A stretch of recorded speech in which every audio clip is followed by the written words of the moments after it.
Take me out with your smile. Now the sunshine brings the light.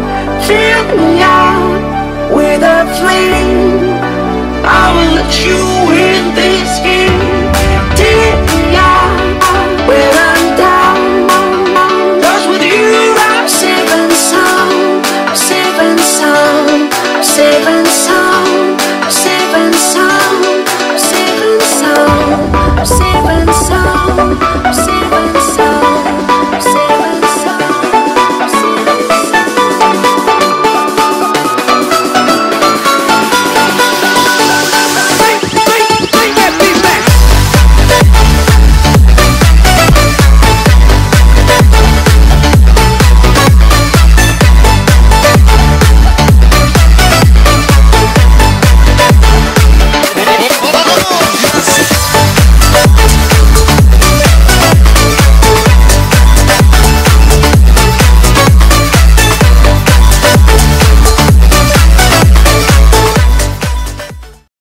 Oke guys, balik lagi di Clown Reptil. Mahkota badut reptil, itulah pokoknya. Jadi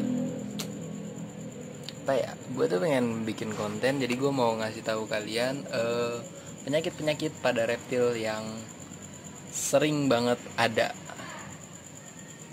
Semua reptil ya, tapi kebetulan di sini kita lagi kedatangan iguana. Jadi gue mau ngebahas penyakit iguana dulu mungkin yang sering banget ada di iguana. Dan gue udah ngeriset juga sih. Iguana ini kan kurus banget ya. Sebenarnya ini karena kalah makan sih. Gue coba cek nggak ada BS, gue coba cek nggak ada cacing. Jadi gue kasihin daun pepaya, siapa tahu aja ngeluarin cacing, dan ternyata emang nggak ada cacing dan dia pure karena kalah makan. Mungkin agak sedikit pilek juga. Makanya gue kandangnya full lampu sambil nyebat ya. Jadi kita ngobrolnya santai aja. Kita mulai dari penyakit yang sering banget ada di iguana. Jadi untuk penyakit yang sering banget ada di iguana itu ada namanya bladder stone atau pengentalan kalsium. Pengentalan kalsium apa pemadatan kalsium gitu di dalam badan si iguana. Jadi itu tuh bisa bener-bener sampai ngebunuh si iguana. Itu bukan cuma ada di iguana sih, biasa ada di kura darat juga kayak sulcata, itu biasa ada. Karena ada beberapa hewan-hewan yang emang dia bisa nyiptain bladder stone. Jadi ada kemungkinan dia keluarin bladder stone walaupun dia sehat-sehat aja gitu ya. Mungkin itu karena kalsium yang berlebihan. Nah, jadi ciri-ciri MBD itu pertama banget respon makan atau kayak nafsu makan dia berkurang.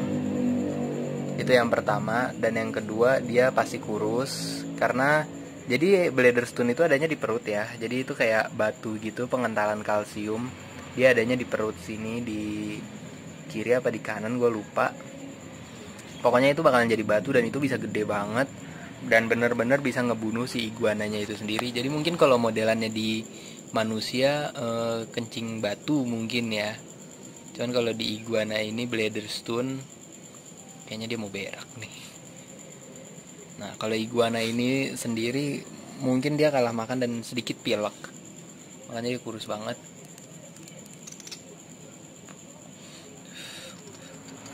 Dan untuk ngelihat apakah si iguananya ini ada bladder stone, biasanya bisa kita lihat dari kita raba. Kita raba itu kelihatan dia ada kayak jendolan batu gitu, keras. Terus dia juga nggak ngeluarin pup putih kayak ini kan ada pup putih nih.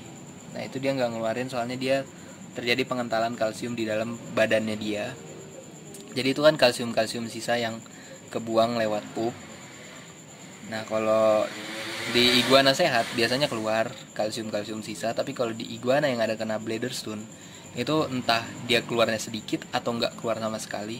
Jadi benar-benar dia itu cuman apa sih istilahnya, pupnya itu pup bening gitu aja gitu, nggak ada pup kentalnya, pup hitam gitu aja gitu, nggak ada putih-putihnya. Apakah iguana yang Bladderstone masih bisa sehat? Bisa sehat, bisa normal. Kalau si iguananya ini kuat gitu ya. Ada beberapa kejadian yang kayak iguananya punya Bladderstone tapi makan masih oke, masih sehat, gendut segala macem.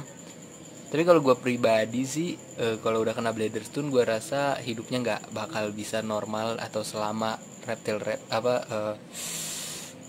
yang pada umumnya lah, kayak iguana Bladderstone nggak bakal bisa hidup lama, atau sulcata itu nggak bakal bisa selama kayak yang normal gitu, yang nggak ada Bladderstone.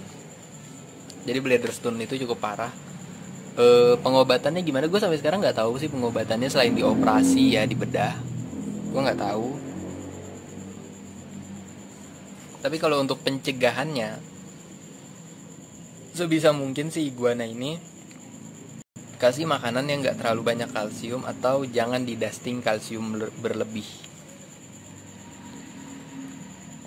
Jadi gue lebih menyarankan kayak dia dikasih pepaya atau caisim atau toge. Kangkung sendiri pun masih ada resiko BS-nya ya, Bladderstone.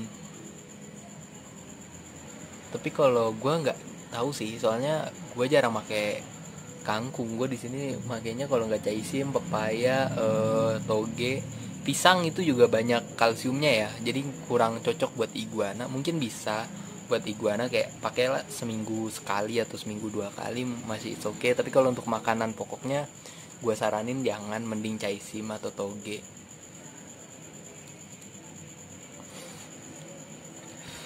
Oke, untuk penyakit berikutnya yang sering ada yaitu pilek. Pilek biasanya ada bukan cuman di salvator biasa. Jadi kalian buat yang mau keep Varanus salvator itu kalian harus bener-bener paham lah tentang si salva itu sendiri. Kecuali kalian emang keepnya jumbo langsung gede, gue rasa sih kurang ada tantangannya ya. Kalau gue kan emang nggak bisa keep yang babyan, itu pasti ada aja pileknya kalau salva. Padahal gue Safmon sendiri pun gue keep dari baby itu nggak ada penyakit pilek gitu segala macam, nggak ada. Dan kalau udah kena pilek itu cukup bahaya. Di salva pasti mogok makan. Terus abis itu di BP juga ada ball python, ular. Cukup bahaya. Mungkin kalau untuk pengobatannya sendiri, kalau di salva dipakein kayak tetraklor atau diuap pakai bawang gitu-gitu lah, pokoknya pakai bumbu dapur. Nah untuk gue sendiri sih nggak pernah nyobain ya, mungkin nanti di konten selanjutnya gue bakalan bikin cara ngobatin pilek maybe, soalnya gue belum ada hewan pilek. Kalau iguana pilek sendiri menurut gue cukup gampang sih, nggak kayak hewan-hewan lain. Soalnya iguana pilek kayak ini gue ada sedikit feeling kalau dia pilek. Mungkin yang gue lakuin cuman kayak kasih dia panas yang lebih aja ya. Kayak malam gue kasih lampu, siang pagi dijemur. Mungkin itu aja sih. Maksudnya nggak terlalu kompleks banget kayak perawatan salva pilek atau BP pilek. Dan pilek itu nular ya. Kayak ball python itu bisa parah banget nularnya, sama kayak salva. Mungkin kalau iguana gue nggak tahu. Iguana gue ada 2 iguana sini, yang satu yang kecil, yang satu kan gede. Itu ada di situ, tuh ada gede situ. Nah itu nggak ketularan pilek sih ya. Kan kalau untuk BP sendiri itu penularannya cukup cepat.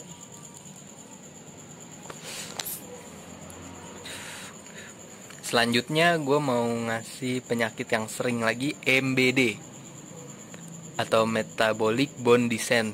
Itu jadi penyakit kekurangan kalsium. Jadi kalau kelebihan kalsium ada namanya Bladderstone, kalau kekurangan kalsium itu namanya MBD. Kalau kelebihan Bladderstone, kalau kekurangan MBD. Nah untuk MBD itu sendiri dia serem juga. Jadi kayak tulang-tulang di reptil itu bengkok-bengkok, ada yang nonjol bengkok-bengkok, terus patah segala macem. Jadi cukup serem juga untuk reptil. Tapi kalau menurut gua pribadi ya, MBD sepertinya masih bisa disembuhin dengan cara kita dusting kalsium, kita fullin. Nah kalau ini tuh kan kurus, jadi kalau dia MBD tuh kayak tulangnya ini ada yang nonjol keluar gitu-gitu. Mau kemana kamu Moti? Jadi ini namanya Moti karena gue dapetnya kayak mau mati gitu, kurus bener-bener. Kalau ini mendingan udah ada isinya. Tapi kalau kaki dan ekor masih kurus banget, tapi perut udah ada isinya sih. Terus yang penting di reptil itu dia mau makan, mau sesakit separah apapun, kalau dia mau makan masih ada kemungkinan sembuh. Itu kalau gue pribadi ya. Karena gue pernah juga nge-keep beberapa hewan sakit dan hewan sehat.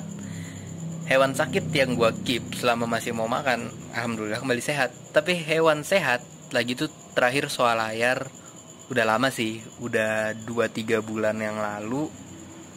Itu dia sehat tapi emang gak mau makan dan akhirnya mati disemutin. Sian. Nah untuk pengobatan dari MBD yaitu mungkin banyakin jemur, UVA UVB kan penting banget. Bukan gue udah ini ya.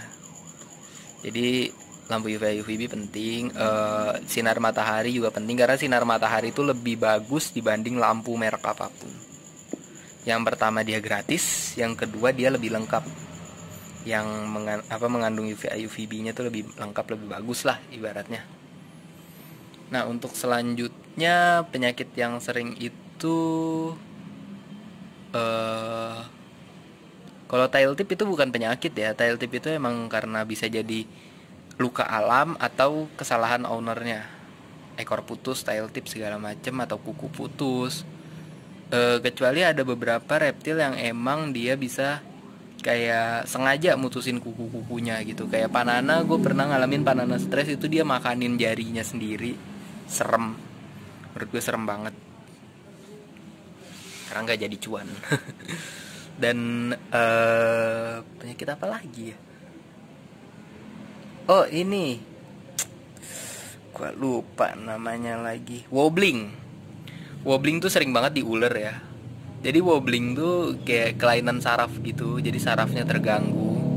Itu biasanya terjadi kalau di morph ball python itu, di spider dia mengandung wobbling.